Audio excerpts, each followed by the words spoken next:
Let's get into the wildest tweet storm-ish that happened this week, which was India's top EdTech founders' salaries. This Hmm. was wild, bro. The numbers were they were quite something, weren't they? I mean, I was looking at that and I think, 9.3 crores. yeah. 9.3 crores, bro. Kiska salary tha? 9.3 crores. That was the physics wala CEO's salary. Yeah, Wild. 9.6 crores, 9.6. Alak Pandey's Six. salary is Whoops. 9.6. Missed by rounding Uh, error.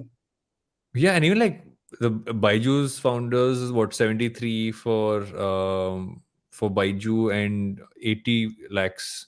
But I'm looking at some of these numbers and I don't get the Alak Pandey number. I mean, 9.6 is like, I don't even understand how that is a CTC as a number. Yeah, and even the others like lead, 1.5 CR, 1.6 CR to both the co-founders, Vedantu, 2 But crores. however, seems to still be doing well though as a business. Yeah, So bro, but still, I I mean, would just it's look at this. layoffs in Yeah. 1 second. Layoffs in 22, 23, 160.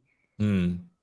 And like, and also revenue 141.5 CR. Again, this is not to judge, right? Yeah. Because to Yeah. each their It's their own. And company. They can do honestly, what they want. Yeah. one is their company, and second is honestly, if they have board approval, who gives a shit, right? Like pay what, Yeah.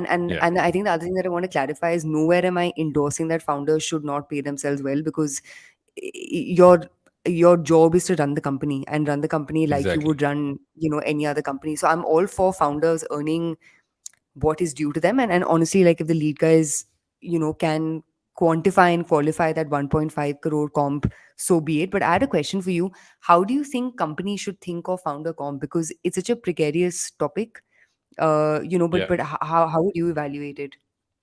So interestingly, I've been having some of these conversations, right? Hmm. Saying, because I've never run a venture run business, and I might be looking at having a business which is venture run, and that was one of the first questions which we had, and the more I've asked around, it's about if you are going to put a certain amount of time, effort into any business, you need to have a certain level of compensation built into it. Hmm. It should just make sense from a broader Yeah. scheme of things, and as long as there's sense to it, nobody's going to kind of like turn around saying, why are you putting that there? I feel this news became as big as it did also because of the fact that there were so many layoffs happening, like in the thousands Yeah. in cases, like let's say looking That's at the only place Baiju's, I'm looking coming at, from. yeah, Hence looking my at shock. Vedantu, Like, etc. hence my where is I this agree. coming from, guys? But my question also is this, right? And I know this happens across companies. We don't know in these cases if this happened here. Is that a Hmm. lot of times when layoffs are happening, you have senior management who do, either take a cut down or take lower salaries, or sometimes don't even take salaries, right? Yeah. And those have been cases that have happened. Like I've in all honesty, we've done that at Glitch back in the day, when there's a point in time when we had to do huge cutbacks and stuff like that, and with our own scale of things. But in this case, we don't know if that's happening. If it's not happening, that's a whole different conversation. But it is happening, then it takes away the context of these numbers. Yeah. So I still I feel it's agree. still like you still don't have all sides of this, but Correct. some of these numbers seem quite large if you look at just Yeah. the layoff. So even in that context, when you're looking at the budget given to just the founders versus how many layoffs have happened, just a proportion, you can still have many questions to ask. Yeah, no, for sure. And,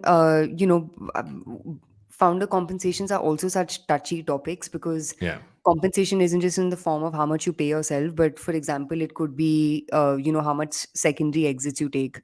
Yeah. And you see a lot of founders sort of, show that they're taking very little upfront, but then you'll see them sort of, sell their stake with every next round that they raise from investors. And then for them, secondary becomes a way of, seeing some sort of ROI or value from the quote unquote comp cuts that they took over the past year. So comp structures are complicated, and 100%, shouldn't judge the book by the cover, but 9.6 crores.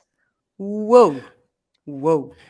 It's interesting. I just, when you're talking about this, I just noticed someone tweet out something, which is a live mint article talking about startups which have burnt more than 1 crore or more every day.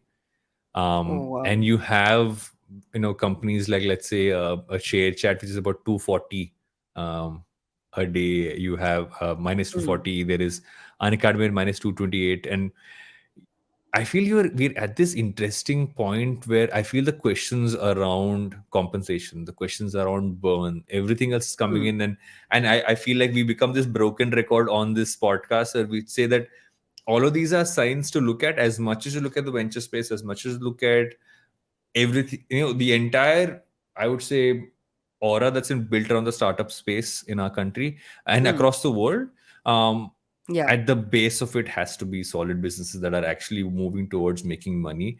And I feel these are all signs. These are all signs to say, don't just get enamored by the glamour, don't just get enamored by the glitz of it all.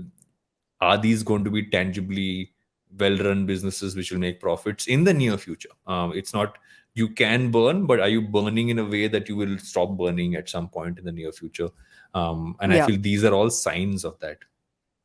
Yeah, also the past 2 years have been a reckoner. You know what I mean? You Yeah. kind of don't have an option but to think this way. Though that said, we all thought COVID would be work from home permanently, but as Yeah. we've seen, humans have this amazing ability of really forgetting the horrors of the past. So you never know, 2 years later when there's a bull market again and Yeah. investors and VCs are throwing cash at every single problem, you may see some of these numbers come up.